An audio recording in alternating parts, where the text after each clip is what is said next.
Hi friends, మన సౌర కుటుంబంలో భూమిపై జీవం ఉండడానికి కారణం సముద్రాలే అని అందరికీ తెలుసు. మరి ఆ సముద్రాలే పూర్తిగా మాయమైతే భూమి పరిస్థితి ఏంటి? అప్పుడు ఏమవుతుంది? ఫ్రెండ్స్, ఈ భూమిపై 70% వరకు నీరుంది అని అందరికీ తెలుసు. మిగతా 30%లోనే మన ఖండాలు ఉన్నాయి.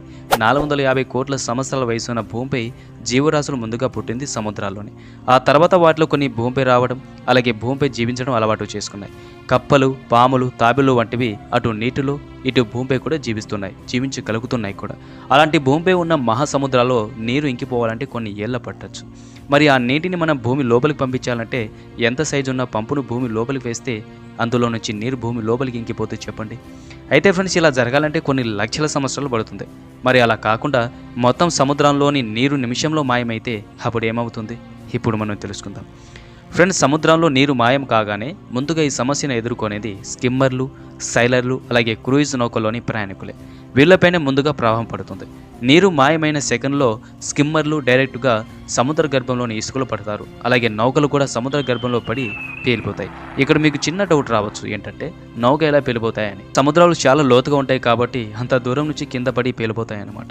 అలాగే ఫ్రెండ్స్, టైటానిక్ లాంటి పెద్ద నౌకలు 30 సెకండ్లో సముద్ర గర్భంలో ఇసుకపై పడి ముక్కలవుతాయి. ఇలా అన్ని నౌకలు నిమిషంలో పేలిపోతాయి.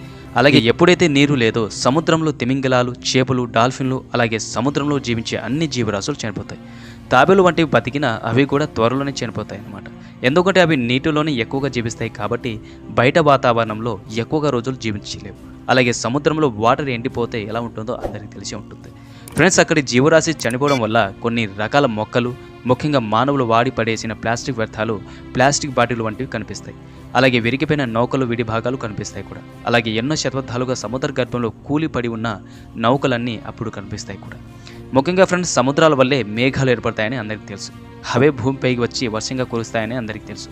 చెరువులు, నదులు నిండుతున్నాయి. ఎప్పుడైతే సముద్రాలు మాయమవుతాయో ఆ క్షణం నుంచి మేఘాలు రావడం తగ్గిపోతాయి. అలాగే వర్షాలు పడవు. ముఖ్యంగా 97% నీరు లేనట్టేక నదుల్లో ఉన్న 3% నీరు కూడా ఎండిపోతుంది. అలాగే అది మనుషులు, జంతువులు, చెట్లు, జీవరాశికి ఏమాత్రం సరిపోదు కూడా. కొన్ని రోజుల్లోనే మనుషులతో పాటు జంతువులు కూడా చనిపోతాయి.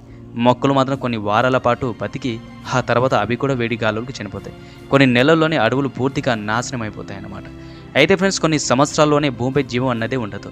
అడవులు తగలబడిపోతాయి. భూమి క్రమంగా అగ్నిగోళంగా మారుతుంది. అలాగే భూమిపై ఆక్సిజన్ లెవెల్స్ కూడా రోజు రోజుకి తగ్గిపోతూ ఉంటుంది. ఫ్రెండ్స్, ఒకవేళ అప్పటికే మనుషులు బతకగలిగినా వారికి ఊపిరి ఆడదు. ముఖ్యంగా ఆక్సిజన్ కూడా అందదు. మండిపోయే ఎండల్ని తట్టుకోలేరు కూడా. ఆహారం లభించదు. క్రమంగా భూమి కూడా శుక్రగ్రహంలాగా మారిపోతుంది, ఉడుకుతూ ఉంటుంది. కాబట్టి ఫ్రెండ్స్, ఈ భూమికి సముద్రాలే జీవనాన్ని ఇస్తున్నాయి కాబట్టి, అలాగే సకల ప్రాణికోటి మనగడకు అవే ఆధారం కాబట్టి. సో ఫ్రెండ్స్, దయచేసి వాటర్ను వృధా చేయకుండా మనం అందరం కాపాడుకుందాం. Please save the water.